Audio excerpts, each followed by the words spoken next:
کچھ دن 7-8 مہینے ان کے باقی ہیں تو اس پر نکلنا چاہتے ہیں منصور شاہ کی طرف. وہ کہتے ہیں کہ جائے مقتدر سے بھی کہتے ہیں ان سے بات کریں, میں کچھ نہ ایکسٹینشن لوں گا نہ کچھ لوں گا. اسی لیے انہوں نے منصور شاہ صاحب کو بھی بنا دیا تھا, جنہوں نے فٹافٹ جو ہے وہ مقصریتی میجورٹی ختم کروا دی. 77 اراکین جو کہ فری میں مل گئے تھے, زیادہ اراکین یا پی ٹی آئی حمایت تھی یافتہ لوگوں کی جو مخصوص نشست تھی جی وہ پی پی اور نون لیگ کو مل گئی تھی, جس کی وجہ سے ٹروتھ میجورٹی ہو گئی تھی. قانون پاس کرنا آسان تھا, ترمیم کرنا آئین میں وہ کچھ بھی نہیں رہا ان کے ہاتھ میں. اللہ خیر صلی اللہ.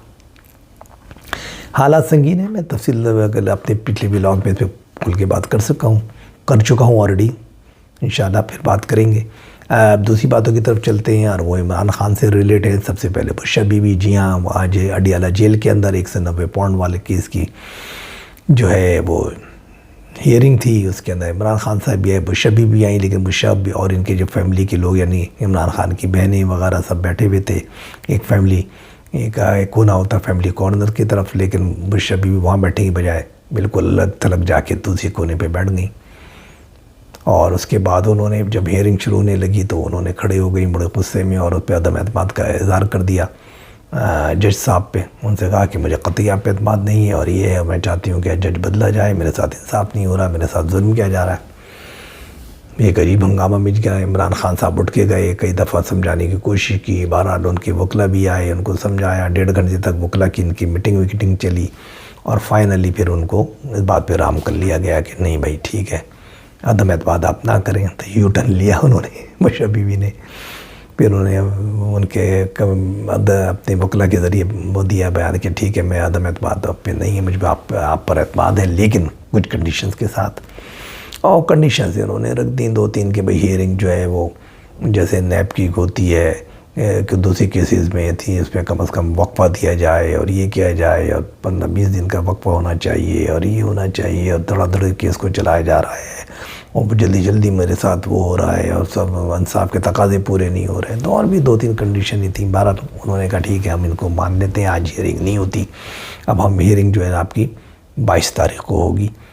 تو اس طریقے سے ان کی باتیں مان لی گئیں. پھر انہوں نے درخواست دی کہ میں اپنی بیٹیوں سے بات کرنا چاہتی ہوں, تو ان کو اجازت دے دی گئی. وہ اپنی بیٹیوں کو لے کے باہر چلی گئیں وہ, اور وہاں جا کے انہوں نے ان سے ملاقات کی. ظہر کی نماز بھی ہوئی انہوں نے کورٹ میں ادا کی. اور مزے کی بات یہ کہ ان کی بہنیں جو بیٹھی تھیں عمران خان کی, ان کی طرف نہیں گئیں. عمران خان نے بار بار کہا کہ آپ وہاں چلیں, وہاں بیٹھیں, ان سے بات کریں, لیکن انہوں نے صاف انکار کر دیا. تو دال میں کچھ کالا ہے, لگتا ہے کوئی رفٹ ایسی بہنوں کی اور ان کے درمیان چل رہی ہے, عمران خان کی بہنوں اور بشہ بی بی کے درمیان. اور اکثر ہو جاتا ہے, پہلے بھی ان کے بڑے اختلافات ہو گئے تھے, بڑے مشکل سے پیچ اپ ہو گیا تھا, اب دوبارہ ہو گیا کیونکہ بہت سے معاملات جو ہوتے ہیں کورٹ کے اور اس کے اندر لوگ ایک دوسرے کو لگا دیتے ہیں. وہ کہتے ہیں کہ شاید یہ عمران خان کو غلط گائیڈ کر رہی ہیں بہنیں, یا باہر کے جو وکلا وغیرہ جو ہیں ان کو یہ غلط طریقے سے بیانات دے رہی ہیں جا کے صحافیوں میں اور وکلا میں. ادھر سے یہ سمجھتے ہیں بشہ بی بی اور ادھر ان کی بہنیں سمجھتی ہیں کہ بشہ بی بی جو ہے چند ہاتھوں میں کھیل رہی ہیں, چند وکلا کے ہاتھوں میں. تو بہرحال یہ چلتا رہتا ہے, لیکن دیکھیے کیا ہوتا ہے.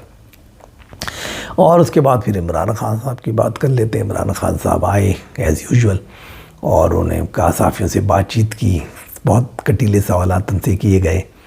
تو انہوں نے سب سے پہلے تو کہا کہ آپ خط لکھ رہے ہیں چیف آف آرمی اسٹاف کو. تو انہوں نے کہا میں لکھ رہا ہوں, میں نے سارے پوائنٹس اپنے وکلا کو بتا دیے ہیں, تو وہ اس کو لکھیں گے, جب پھر مجھ سے اوکے کرائیں گے اور یہ آ جائے گا. تو انہوں نے کہا بھائی کس موضوع پہ لکھ رہے ہیں؟ انہوں نے کہا جی موضوعات تو بہت ہیں, سب سے پہلے تو میں کشمیر, آزاد کشمیر میں جو واقعات ہوئے ہیں اس کے بارے میں لکھ رہا ہوں کہ کیا کیا ظلم کیا گیا وہاں پہ اور کیا ہو رہا ہے. دوسرے نمبر پہ میں یہ بھی ان کو بتاؤں گا کہ کیوں آپ جو ہے فوج کو اور عوام کو آمنے سامنے کھڑا کر رہے ہیں, اور اس کی وجہ سے جو فوج میں اور عوام کے درمیان جو نفرتیں بڑھ رہی ہیں, دیوار حائل ہو رہی ہے ان کے درمیان, وہ یہ چیز کو ختم کیا جائے. اور اس کے علاوہ اقتصادی حالات کی طرف میں ان کی توجہ مبذول کرانا چاہتا ہوں. تو اس طرح جو انہوں نے کچھ باتیں کی کہ میں جو ہے یہ ختم ہوگا, اور بھی کچھ چیزیں بہت ساری ہوں گی جو یہاں پر ہو رہا ہے اور میرے ساتھ انصاف نہیں ہو رہا. خاص طور سے ہمارا جو مینڈیٹ چھین لیا گیا ہے اور ہم جیتے ہوئے تھے پھر بھی ہمیں زبردستی ہروایا گیا ہے. تو ان سب کے بارے میں اس میں تفصیلات لکھوں گا, عنقریب یہ خط آ جائے گا.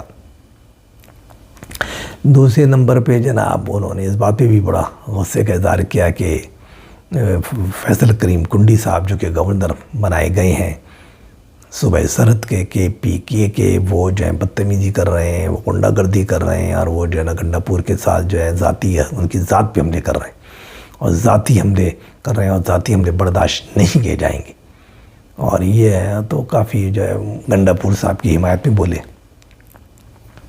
اور انہیں ایک بات اور کی، انہوں نے کہا کہ چیف جسٹس صاحب جو ہیں یعنی کہ فائز صاحب دبنگ آدمی، لہٰذا میں ان سے کہتا ہوں کہ وہ جو الیکشن میں دھاندلی کے خلاف جو میری پیٹیشن ہے اس کو ٹیک اپ کریں، اور جو دوسری پیٹیشن جو ہے میری جو 9 مئی والی اور یہ ان کو فوری طور پہ فیصلہ کریں، اور دبنگ آدمی ان کو یہ فیصلہ کریں اور مجھے انصاف دلوائیں اور میرے لوگوں کو انصاف دلوائیں۔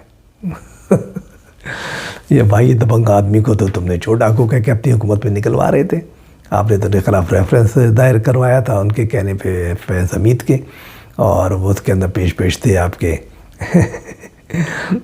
وہ زمانے کے جو وزیر قانون تھے اور یہ تھے، اور سارا کچھ کتنا بڑا آپ نے چکر چلایا تھا فیض، اور تمام ججز بھی آپ کے ساتھ تھے۔ وہ تو خیر فائز عیسیٰ صاحب کی ہمت ہے کہ انہوں نے کس طریقے سے اس جنگ کو لڑا اور جیت کے سرخرو ہوئے، لیکن آج آپ ان کو دبنگ آدمی کہہ رہے ہیں۔ تو وقت کی بات ہے پیارے، وقت اور حالات ایک جیسے نہیں رہتے، وقت بدل جاتا ہے، سوچیں بدل جاتی ہیں، اور آپ کو ان لوگوں کی ضرورت پڑ جاتی ہے۔ دوسرا انہوں نے اس بات پہ بھی ذکر کیا کہ ان لوگوں کی ضرورت پڑ جاتی ہے جن کو آپ پسند نہیں کرتے یا جن کے ساتھ آپ برائی کر چکے ہوتے ہیں۔ ساتھ میں عمران صاحب کے بارے میں اور بھی انہوں نے باتیں کی، ججز سے متعلق 6 ججز نے جو خط لکھا ہے اس کے متعلق، اور مطلب یہ کہ انہوں نے 2-4 ٹاپک کو تو چھیڑا۔ تو دیکھیے کیا ہوتا ہے چیزوں کے بارے میں ان کی رائے۔ ہاں انہوں نے ایک بات جو اور کی جو بھی میرے ذہن سے نکل گئی تھی، اور وہ یہ کہا کہ بھائی جو ہے مجھے جو ہیئرنگ ہوئی ہے جس کے اندر میں 2-2.5 گھنٹے تک مجھے صرف میں سنتا ہی رہا، نیب ترامیم کے بارے میں تو مجھے موقع نہیں دیا گیا۔ میں بولنا چاہتا تھا، انشاءاللہ مجھے نیکسٹ ہیئرنگ میں موقع ملے گا اور میں وہ کھل کے بولوں گا، اور میں یہ بھی درخواست کرتا ہوں کہ اس کو لائیو دکھایا جائے میری اس کورٹ کی ہیئرنگ کو۔ دیکھیے کیا ہوتا ہے۔ تو بہرحال اب اس کے بعد گنڈا پور صاحب کی تڑیوں کی طرف آ جاتے ہیں۔ گنڈا پور صاحب نے بڑی زبردست تڑی لگائی ہے فیڈرل گورنمنٹ کو کہ بابا 50 ارب ہمیں دے دیں، ورنہ 15 دن کے اندر اگر نہیں دیے تو پھر ہم دیکھ لیں گے۔ ہمیں پتہ ہے کہ آزاد کشمیر والوں نے 2-4 دن میں ہی آپ کے گٹھے ٹکوا دیے اور آپ نے ناک رگڑ دیا، ان کو 23 ارب روپے دے دیے۔ 50 ارب ہمارا ڈیو ہے، بجلی ہماری بنتی ہے، ہمارے یہاں سے بن کے جاتی ہے، اس کی رائلٹی ہماری ہے، یہ ہمارا حصہ ہے۔ اگر آپ نے نہیں دیا تو پورے ملک کو اندھیروں میں ڈبو دیں گے، یہاں سے ہم نے بٹن بند کر دیں گے کہ بجلی کا جانا پوری پاکستان میں ختم ہو جائے گا، اور ہم دیکھ لیں گے۔ اور ہمارے لوگوں کو بھی بولنا آتا ہے، کشمیر کے لوگوں کو تو صرف تھوڑا بہت ہی وہ آتا تھا، ہمارے لوگ تو مسلح بھی ہیں، تیار بھی ہیں، لڑنے مرنے میں کسی سے کم نہیں ہے۔ اگر ہم نے دم کر دی، ہم نے کال دے دی، ہم لوگوں کو روڈ پہ لے آئے، تو پھر تو بھیا دم ہو جائے گی، آپ کی حکومت دم دبا کے بھاگ جائے گی۔ تو بڑی سخت تڑیاں لگائی ہیں، بڑی سخت باتیں کی ہیں۔ بہرحال وہ ان کا کام ہے، ان کو اپنے کو آپ کو سیاسی طور پہ زندہ رکھنا ہے۔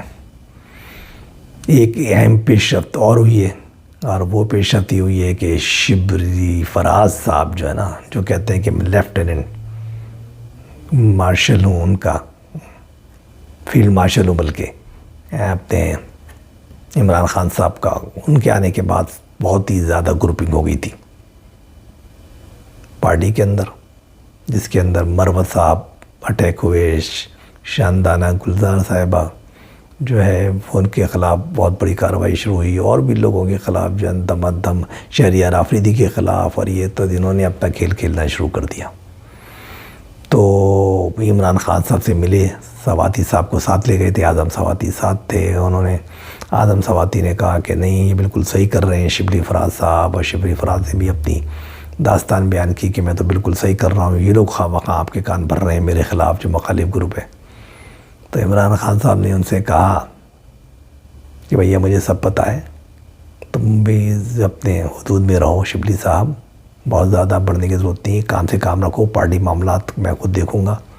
اور میں نے شاندانہ گلزار کو بلوایا ہے، اگلے ہفتے میں ان سے ملاقات کروں گا، اس کی گریوینسز بھی سنوں گا، یہ انہوں نے کہا کہ، اور ساتھ یہ بھی کہا کہ دیکھیے شبلی صاحب آپ ٹھنڈے آدمی ہیں، اچھے آدمی ہیں، بہت بڑے ہمارا سرمایہ ہے، لیکن یہ لوگ بھی ہمارے سرمایہ ہیں، یہ لوگ جوشیلے لوگ ہیں، شہریار آفریدی ہوا یا مروت صاحب ہوئے، شیر افضل مروت یا شمدانہ گلزار، یہ لوگ جذباتی لوگ ہیں، لیکن یہ بڑے اہم لوگ ہیں ہمارے پارٹی کے لیے، ان کی بڑی قربانیاں ہیں، ہمیں ان کو ساتھ لے کے چلنا ہے، لہذا ہمیں جو ہے ان کو ناراض اس طرح نہیں کر رہے ہیں کہ وہ ہم سے ناراض ہو کے پارٹی چھوڑ دیں۔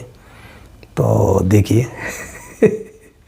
کیا ہوتا ہے، پارٹی کے انٹرنل مسائل ہیں، ظاہر چلتے رہتے ہیں، باہر بیٹھ کے چلانا کافی، بطور جیل میں بیٹھ کے چلانا کافی مشکل ہوتا ہے ان کو، لیکن بہرحال یہ ہے۔ تو اب بات اس کو میں یہیں ختم کروں گا، تھوڑا سا میں اس کو مختصر کر رہا ہوں اپنے ویلاگس کو۔ خبریں تو بہت ہیں، کوئی کہتا ہے کہ وہ یونیفارم جب کبھی پولیس کا یونیفارم پہنتی ہیں، کبھی جو ہے ایلیٹ فورس کا آج لباس پہن کے چلی گئی ہیں، جو کیا ہے نا وزیر اعلیٰ پنجاب نواز شریف مریم نواز صاحبہ عجیب عجیب لوگوں پہ کامنٹس کر رہے ہیں، عجیب عجیب پاس کر رہے ہیں جملے، سمجھ نہیں آتا ہے کہ ان چیزوں سے وہ بعد لوگوں کو ان کو ایک مفاد پر ٹولے نے گھیر لیا ہے، چاروں طرف خوش آمدید ٹولہ ہے، ان کو پتہ ہی نہیں کہ کیا ہو رہا ہے، کہ ملک میں مسائل کیا ہو رہے ہیں، کاشتکار کیسے پریشان ہو رہا ہے، حالات کیا چل رہے ہیں، وہ اپنی بس وردیاں پہنتی ہیں کیونکہ وردی والے سے شادی کی ہے تو سب وردی دیکھی انہوں نے ہمیشہ گھر میں، تو وہ وردی پہن کے گھوم رہی ہیں۔ خیر یہ تو مذاقن بات تھی، مطلب یہ ہے کہ سب بیکار باتیں، مسائل کی طرف توجہ دیجیے۔ یہ کہ جو ہوتا ہے نا پبلسٹی انسٹنٹ کہ یہ پہن لیا وہ پہن لیا، یہ سب پاگل پن ہے یار، ان سے مسائل حل نہیں ہوتے۔ پوری دنیا کو دیکھیں، چاہے آپ مودی کو دیکھیں، آپ امریکہ کے صدر کو دیکھیں، آپ برطانیہ کے وزیر اعظم کو دیکھیں، جو بڑی بڑی جمہوریتیں ہیں، بڑے بڑے ملک ہیں، کہاں وہ کوئی یہ لباس بدل رہے ہیں، یہ بدل رہے ہیں، کارٹون بن رہے ہیں، ایسا کوئی تعلق نہیں ہوتا۔ وہ مسائل کو دیکھتے ہیں، وہ پالیسی بناتے ہیں، لوگوں کی مسائل پہ ان کی توجہ ہوتی ہے کہ ان کو حل کیسے کرنا ہے۔ تو پتہ نہیں کیا ہے، کیا کہانی چل رہی ہے ہمارے یہاں، ان کو کون کیا بتاتے ہیں، خبروں میں رہنا ہے۔ ارے خبروں میں اچھے رہو، خبروں میں ایسے رہو کہ لوگ یاد کریں کہ واہ اس کی وجہ سے ہمیں اتنا فائدہ ہوا، اتنے روزگار ملا، اس کی وجہ سے ہمیں یہ فائدہ ہوا کہ ہمیں جو ہے ہمارے بچوں کو یہ ملا، وہ ملا، ہمیں گھر ملا، روٹی ملی۔ آپ وہ تو کرتے نہیں ہو، آپ جو ہے یہ وردیاں پہننا، یہ کرنا، یہ میڈیا پہ اپنے آپ کو بیکار باتیں، میرے لحاظ سے انتہائی بیوقوفانہ باتیں، جو بھی ان کے ساتھ ہے وہ جو ان کو گائیڈ کر رہے ہیں وہ بالکل بیکار خطوط پہ لے جا رہے ہیں۔ ان سے کہیے کچھ اسٹیپ ایسے لیں، لوگوں کے آنسو پوچھیں، لوگوں کی غربت کم ہو، لوگوں کے مسائل کم ہو، لوگوں کو بجلی چاہیے، لوگوں پانی چاہیے، روزگار چاہیے، سر چھپانے کی جگہ چاہیے، صحت چاہیے، سستی دوائیاں چاہیے۔ آپ وہ تو کرتے نہیں، اور آپ یہ کپڑے پہن لو، کپڑے مٹک لو، اس سے کیا ہونا ہے، بیکار باتیں۔ ذاتی میری وہ نہیں ہے، مطلب یہ کریں اچھی بات ہے کہ ذاتی پرخاش نہیں، صرف ہر حکمران سے میرا یہ ہوتا ہے، شروع سے میرے ولاگ آپ سنیں گے، میں کہتا ہے ایلیٹ کلاس کو برباد کر دو، تباہ کر دو، ایلیٹ کلاس لوٹ رہی ہے، جب تک یہ قربانی نہیں دے گی، جب تک ملک کے مسائل حل نہیں ہوں گے، تو مسئلہ یہاں کے اٹک گیا ہے۔ اور اتنی زیادہ خبریں نہیں ہیں باری، تو جب تک کے لیے اجازت دیجیے، انشاءاللہ پھر آپ سے ملاقات ہوگی۔ اہم تجزیہ اس دفعہ جو لے کر آ رہے ہیں نیکسٹ، اس کو میں آپ کو بتاؤں گا، اس میں بڑا اہم تجزیہ ہم کرنے والے ہیں، جس کے اندر بتائیں گے کہ کیا ہونے والا ہے، اور صرف 2 مہینے کے اندر بہت اہم تبدیلی آنے والی ہے، بہت اہم تبدیلی، وہ آپ کو بتائیں گے انشاءاللہ کل کے پروگرام میں۔ اجازت دیجیے، اللہ حافظ۔